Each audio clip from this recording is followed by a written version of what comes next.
Halo semuanya, saya Giriadi. Hari ini saya ingin berbagi cerita pengalaman saya saat melakukan observasi lapangan di Kelurahan Kota Baru, Pontianak Selatan.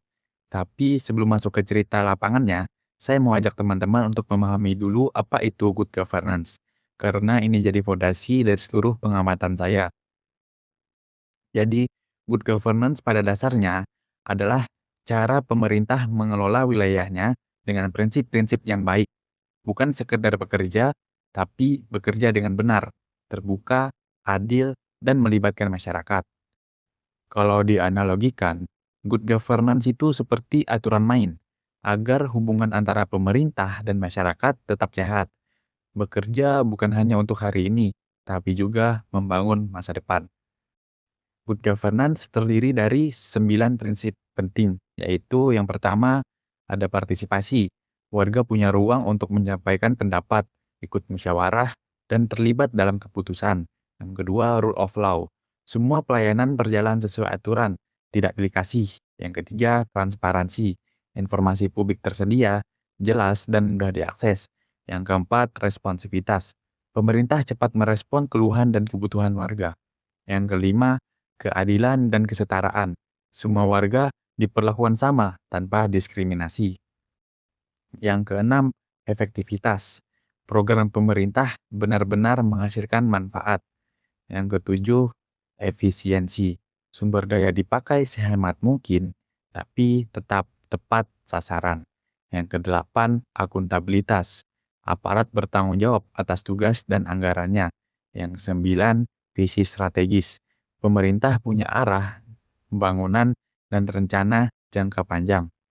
Jadi dalam observasi ini, saya fokus pada transparansi dan partisipasi. Karena dua hal ini sangat terasa langsung di tingkat kelurahan. Tetapi 9 prinsip lain tetap saya perhatikan sebagai konteks umum. Nah, sebelum saya menceritakan apa yang saya temukan di lapangan, saya jelaskan dulu sedikit tentang Kelurahan Kota Baru. Jadi, Kelurahan Kota Baru berada di Kecamatan Pontianak Selatan, salah satu wilayah dengan aktivitas sosial yang cukup tinggi. Lingkungannya cukup padat, terdiri dari berbagai kawasan pemukiman dengan karakteristik warga yang beragam. Ada kawasan yang warganya kompak dan aktif, dan ada pula kawasan yang aktivitas sosialnya lebih rendah.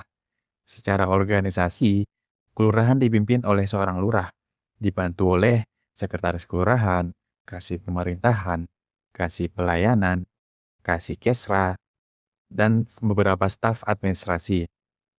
Kelurahan ini menangani berbagai pelayanan seperti pengantar KTP, KK, surat pindah, pelayanan aduan, penyaluran bantuan sosial, hingga koordinasi kegiatan masyarakat seperti gotong royong atau posyandu. Dengan gambaran ini, saya semakin tertarik untuk melihat bagaimana prinsip-prinsip good governance diwujudkan pada level yang paling dekat dengan masyarakat. Nah, hari pertama saya datang ke kantor kelurahan itu sore. Sore hujan cukup deras, terus saya sempat berpikir, pasti sudah sepi nih.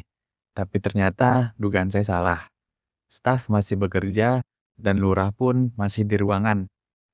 Saya melihat bahwa meskipun udah sore, pelayanan tetap berjalan. Begitu masuk, saya melihat ada ruang tunggu yang tertata, kipas angin, barcode layanan, terus ada papan informasi, dan beberapa poster SOP pelayanan. Di sini saya langsung berpikir, ini transparansi dalam bentuk yang paling sederhana tapi sangat terasa. Masyarakat tidak perlu bertanya-tanya, semua sudah ada. Staf kelurahan juga ramah dan responsif. Begitu saya bilang mau observasi, terus saya menunjukkan surat tugas, mereka langsung mengarahkan saya ke staf yang bisa menjelaskan. Responsivitas seperti ini sebenarnya hal kecil, tapi sangat menentukan bagaimana warga menilai pelayanan kelurahan. Terus saya kemudian berbincang dengan staf bernama Pak Miftah. Beliau memberi saya gambaran yang sangat lengkap. Beberapa hal yang saya catat dari beliau, itu yang pertama pelibatan warga dilakukan melalui RT RW, terutama jika ada kegiatan besar atau musyawarah. Terus yang kedua, SOP pelayanan cukup ketat. Jika syarat belum lengkap, mau tidak mau harus dilengkapi dulu. Yang ketiga, kelurahan memakai banyak media untuk transparansi. Yang pertama ada WhatsApp resmi, Sipakar, Instagram, papan informasi layanan. Terus yang keempat nih, keluhan warga biasa bisa dilaporin lewat e-lapor, WA, atau datang langsung. Terus yang kelima, ada layanan khusus untuk kelompok rentan seperti ibu hamil, lansia, dan difabel. Jadi loket untuk umum dan yang berkebutuhan khusus tadi tuh ada berbeda, dipisah. Nah, terus beliau juga menyampaikan bahwa kelurahan tidak punya kewenangan anggaran besar. Jadi transparansi keuangan memang terbatas, tapi mereka berusaha transparan dalam hal pelayanan. Ini adalah insight yang penting karena banyak orang menilai transparansi hanya dari anggaran, padahal konteks kelurahan berbeda. Nah, keesokan harinya saya bergerak ke lingkungan warga dan bertemu dengan Ketua RW 009, Pak Suhardi. Suasana obrolan sangat hangat dan terbuka. Dari beliau saya mendapat banyak informasi tentang dinamika masyarakat. Beberapa poin penting yang saya catat yaitu warga RW 009 cukup aktif dalam gotong royong, pengajian, dan kegiatan sosial. Terus yang kedua, dana RW dikelola secara terbuka dan dilaporkan ke warga. Yang ketiga, komunikasi aktif berjalan ada lewat WhatsApp sehingga informasi cepat sampai. Yang keempat, konflik warga biasanya diselesaikan lewat mediasi RT RW. Terus ada satu kalimat beliau yang saya ingat betul. Kalau dana dari warga, semua saya laporkan. Warga harus tahu. Nah, kalimat sederhana itu menunjukkan nilai akuntabilitas yang tinggi. Di sini saya merasakan bahwa partisipasi masyarakat hidup karena kepemimpinan RW yang aktif dan terbuka. Terus kemudian saya berbincang dengan beberapa warga.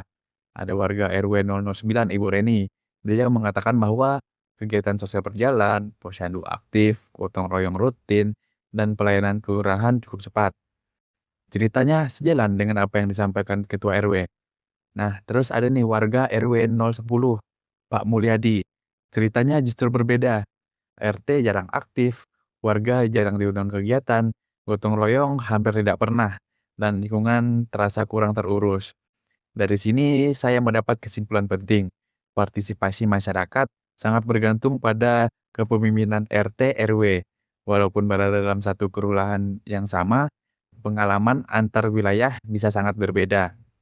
Nah, terus saya ini mencoba mencocokkan semua temuan dengan 9 prinsip good governance.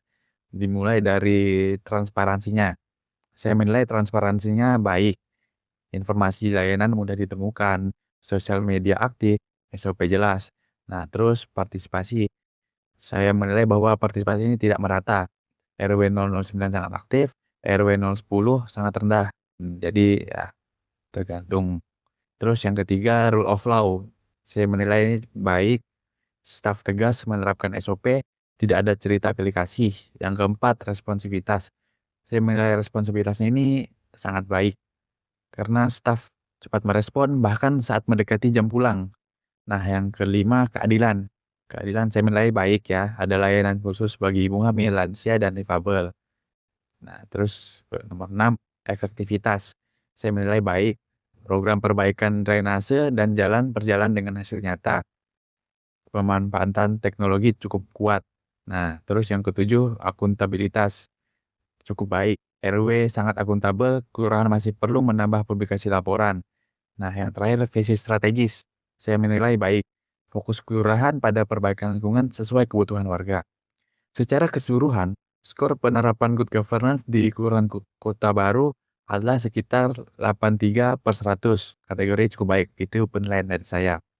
Nah, kesimpulan dari seluruh proses observasi ini, saya belajar bahwa Kelurahan Kota Baru sudah cukup baik dalam penerapan good governance, terutama dalam hal transparansi, responsivitas, dan keadilan pelayanan.